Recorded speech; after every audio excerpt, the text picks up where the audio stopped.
Hi, I'm Anthony Originello, CEO of the Chartered Professionals in Human Resources for BC and Yukon.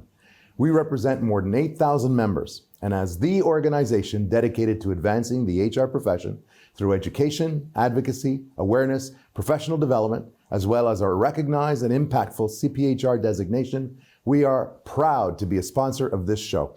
We have been the voice of the HR profession since 1942. Learn more about us at cphrbc.ca. In this edition of Careers That Matter, I'm joined by Ryan Berlin of Rennie & Co. Ryan, what is your official title? It's a mouthful. So I'm Vice President of Intelligence and Head Economist. So what does that mean? Like, what is the nature of your work? So I wear two hats. So say operationally, sort of day to day, I'm responsible for a team of very smart, capable people. So backgrounds in economics and data science who are trying to make sense in a nutshell of our market. And so that means looking at the housing market, rental, pre-sale, resale, but also all the things that impact it, like interest rates, inflation, the job market, policy. And then we use that information to try to help the groups that we work with make better decisions. So we work with our realtors and we help them bring good information to their clients so they can make better buying and selling decisions. We work with our developer clients to help them better understand the landscape of demand that influences timing and pricing for their projects. But then also we publish a lot of publicly available information on our website, rennie.com. So why do you publish it? If you're producing it for yourself and your clients, why publish it and give it away to others? Well, we do a deeper dive for our clients and for our stakeholders. But I think what we're really driven by, and this goes back to my days even before I came to Rennie when I was consulting, I really believe in this idea of we all have biases. I get that, I do too. But as much as you can, doing objective research that advances the discussion in whatever realm you're examining. So for me now, it's real estate. And really, to the extent that we can contribute to a better understanding of not only what's happening in our market, but why, it's something that we really enjoy doing. So do you have a team that works for you? Yeah. Or maybe we should say with you. With you, very much with me. Yeah. Very much with me. Yeah, so it's sort of, there's a range of skill sets. I think of it as sort of back of house to front of house. And so we start back here where very technically apt people are acquiring data from hundreds of different sources and creating all kinds of content and like reports and dashboards, bringing all that data together that call it our front of house team, which will take that data, find the story in it, write the report, give the presentation, do the podcast, sit in the boardroom with a client, and then share that narrative and tell that whoever they're speaking to, that audience, what it means to them. So we work very collaboratively sort of across the team and up and down within the team. So do you work 5 days a week, 7 days a week, 24 hours a day? Like, how do you stay on top of all this? Because every time I look at the real estate market, my eyes start to glaze over and go, oh my God, this is like what do they call it? An NBAC 2 brain teaser. Like, how on earth do you make sense of it all? It's true. I mean, there is such thing as too much information. And so you have to watch yourself if you are, I mean, and this was tough a couple of months ago with Trump and the tariffs, is hour by hour things are changing. But, is there a benefit to following that trail of information as it's happening? Probably not. So it's more than a 5 days a week job. It's a morning till night and through the weekend type of thing. But it's really about trying to latch on to the information that matters and cut out the rest of the noise, right? Because I mean, there's more content than ever out there, being published on all so many different channels and so many different vehicles. So I mean, that is the real challenge. So you're not in the office 7 days a week, but it's ever in your mind. Yeah, that's right. I mean, I don't ever turn off. for better and for worse.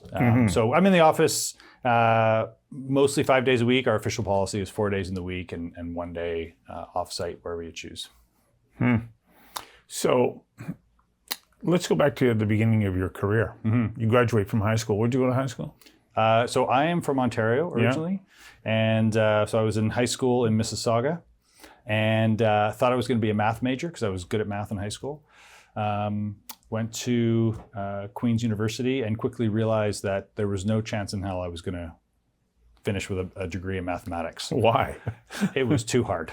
Oh, really? As good as I thought I was, it was, especially for, you go to first year university and there's a lot of things pulling you in different directions. And I had nowhere close to the right habits and commitment to doing good work that I needed. And that was a lot of it. And there was no way that in my calculus and algebra courses, 2 of the 3 toughest first year courses, that I was actually going to succeed living the lifestyle I was.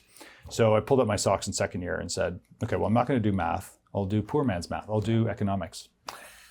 And so I did it because I really liked it and I was good at it. And ended up getting an undergraduate degree from Queen's in that, but wasn't ready to go into the workforce. So what'd you do? I went back to school because I just thought, I have an undergraduate degree in economics. I don't feel like I can be an economist and I don't know what I want to do. So part of it was just sort of kicking the can down the road, while at the same time investing more in myself. So I came out to UBC. That's when I came out to Vancouver and got my master's degree in economics. The one thing I did know when I was done that is I didn't want a PhD in economics. So I was ready to work, still didn't know what I wanted to do, but ended up getting into working with a couple of guys, David Baxter and Andrew Ramlow, at a company called Urban Futures. Just a small consulting company that did demographic, economic, housing market research and forecasting. And they needed somebody to finish a report. So I was there for a month contract. Then that was 3 months, 6 months. Andrew and I ended up being partners at the firm. And we worked together for, call it 12 years there. So and it worked well. It worked well, yeah. We enjoyed what we were doing. Very diversified. We worked with private sector, public sector clients. Because really interesting partnerships can be tricky too. They definitely can. I mean, they have their ups and downs, right? But we were successful at what we did, and we really enjoyed what we did and who we worked with. And one of those people and companies that we worked with was Rennie and Bob Rennie. And we had been working, with him since the late 2000s, and then Bob, at some point, Chris Rennie, his son, took over the reins of the company in the mid-2010s and said, I want this organization to be more than just a brokerage and more than just a pre-sale marketing company. I want it to be sustainable. I want us to do a broader array of things and provide a broader array of services. Well, you're almost like a think tank.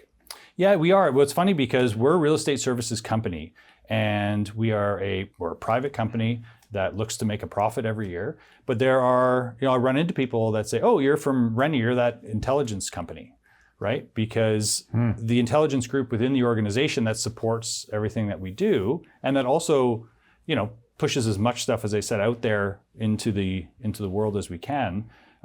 That's, for a lot of people, that'll be their first sort of interfacing with the company. And so did you and Andy then merge into Rennie? We did. Yeah. Yeah. So we've been there for almost 10 years.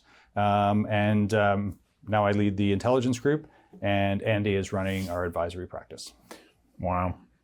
So if you were talking to a young person right now who goes, okay, that's a pretty interesting career path, what would you say are the characteristics, let's say the 1 or 2 most important characteristics that you think that you possess that allowed you to be able to follow this path and be successful at it?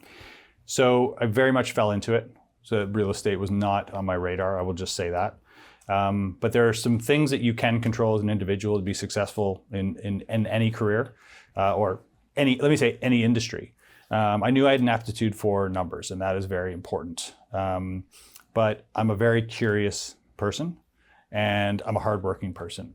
And I think those 2 ingredients, when we're hiring into the team, I'm looking for those things. It's tough to tell when you meet somebody a couple times, but if you have those ingredients, it's going to take you a long way. right? And so for me, and so I was just at a career fair a couple of weeks ago talking to high school students about my journey. And I said to them, if you don't know what you're going to do, that's fine, but just stay curious. That is an attribute of happy and successful people, whether you're your age, which was a bunch of 15 to 16-year-olds, or you're 75, 76, and everywhere in between. And so I do think that is something that that serves me well. What do you think about the ability to be self-motivated as well? I think that if you are, then you don't have to have your boss prodding you at any given time. You're ahead of the curve. Absolutely. So whether you're motivated because you have aspirations in your career, or you're motivated simply because the work that you do really turns your crank. Yeah. That's absolutely key. I love what I do. Like I really do. And so, the fact that I am working 7 days a week, obviously no one tells me to. And I wouldn't tell anyone on my team to. In fact, I would say the opposite. You need a break. And I think our company's very good at communicating that. But what drives me there is that it is that curiosity and that motivation it's a bit of a white rabbit, but trying to really understand what makes this market tick. And I tell myself, I'm going to figure it out one day. And so that's what keeps me going. Well, I know it's a wonderful sense of satisfaction when you go, oh, I think I finally get this. And then it changes and you got to go through it again. Well, that's what it is, right? Yeah. You think, it's funny because, before COVID, did anyone know when the consumer price index data came out? We were, StatScan's were releasing inflation data every month, but it was always 1.9%, 2.1%. And, you look back, you go, man, there weren't as many moving parts then.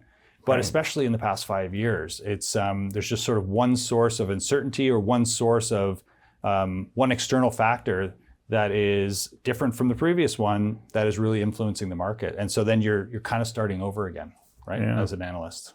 Well, thank you for giving us a glimpse into your career and your current job. And for the right people, you demonstrate that when you keep an open mind and you follow that curiosity, great things can happen. I hope so. Thanks, Stu. Yeah, thanks.